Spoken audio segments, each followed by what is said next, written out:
Bab 5. Zahra terperanjat. Kata-kata kasar yang meluncur dari bibir Usman membuatnya terpana sejenak.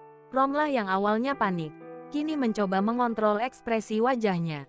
Bang, bukan hanya aku yang membagi makanan. Lihatlah, Zahra juga memberikan makanan untuk kita. Ini adalah rendang keong. Rasanya pasti lezat sekali karena baunya harum. Ujar Romlah, mencoba untuk menenangkan hati sang suami. Namun, dasar Usman memang sangat pelit bin medit dan juga emosian. Dia segera merampas box yang berisi rendang keong itu. Terlihat cukup menggugah selera dan wanginya juga harum seperti apa yang dikatakan oleh Romlah.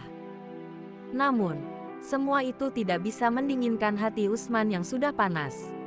Dengan kekesalan yang hakiki, rendang keong itu ia lemparkan ke arah Zahra sehingga mengenai baju gamisnya. Astagfirullahalazim, apa yang abang lakukan? Abang keterlaluan, seru Romlah sambil mendekati Zahra, lalu mencoba membersihkan baju sahabat baiknya itu. Zahra hanya terperangah, ia tidak menduga akan diperlakukan begitu buruk oleh suami dari sahabat baiknya sendiri. Perlahan-lahan, ia meletakkan box makanan yang tadi diberikan oleh Romlah di atas susunan kayu bakar, lalu ikut membersihkan cipratan rendang keong itu dari bajunya. Aku gak apa-apa, Rom. Sana pulanglah. Kamu bilang mau siapin makanan untuk suamimu. Kebetulan bajuku juga sudah kotor dan harus segera mandi, ujar Zahra dengan suara pelan.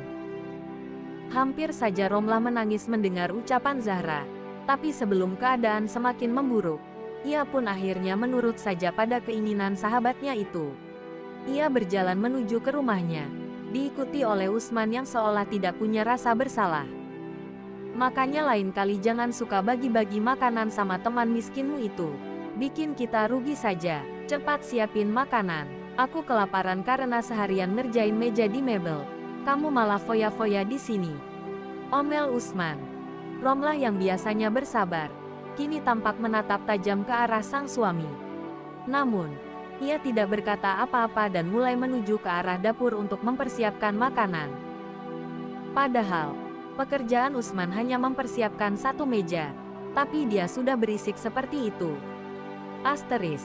Kembali lagi ke rumah Zahra, wanita saleha itu sudah menutup pintu dapurnya, lalu menata ikan bagar asam dan urap sayur pemberian dari Romlah di atas meja.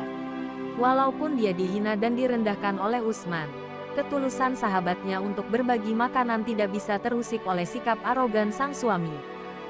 Kasihan kamu, Rom, harus hidup dengan pria seperti Bang Usman. Entah kenapa, orang sebaik kamu malah diberikan ujian pasangan. Alhamdulillah, ya Allah, karena suamiku selalu membela dan menyayangiku bahkan sejak awal kami menikah.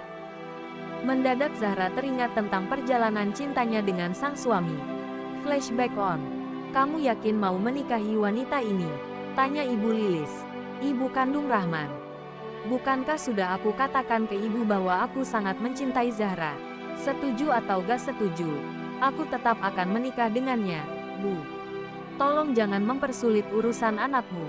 Apalagi aku ini anak tunggal di sini, jawab Rahman tegas. Karena kamu anak tunggal, makanya ibu ingin punya menantu yang sedikit berbobot. Mendengar keributan tersebut, Zahra hanya diam tertunduk di kursi ruang tamu. Untunglah Pak Bagas, ayah Rahman, datang tepat waktu setelah pulang dari membajak sawah. Ada apa ini, Lis? Kenapa harus ribut? Nanti didengar tetangga. Gak enak, loh, ujar pria bijaksana itu sambil meletakkan cangkulnya di sisi rumah. Ini loh, Mas, Rahman mau menikah sama Zahra. Padahal kan dia anak yatim piatu. Sekolah saja hanya tamat SD. Sedangkan Rahman, dia sudah lulus D3. Masa harus bersanding dengan wanita yang gak berbobot sih? Kayak gak ada wanita lain di kampung kita, gerutu Ibu Lilis. Lilis, kamu gak boleh bilang begitu. Yang akan menjalani hidup adalah Rahman, bukan kamu. Kalau kamu gak suka sama Zahra, ya gak masalah. Tapi janganlah terlalu menghinanya seperti itu, Lis. Astagfirullahalazim, ujar Pak Bagas sambil melirik ke arah Zahra Humaira untuk melihat bagaimana ekspresi dari gadis itu. Padahal, apa kekurangan Zahra? Ia salehah, walaupun pendidikannya rendah dan merupakan anak yatim piatu. Ia selalu berjuang hidup sendiri dengan mengumpulkan sayur mayur di sawah atau dari dalam hutan. Yang penting, ia bisa menyambung hidup dan tidak menyusahkan orang lain. Flashback off. Lagi-lagi Zahra mengucap rasa syukur di dalam hatinya karena telah diberikan pasangan hidup sebaik Rahman.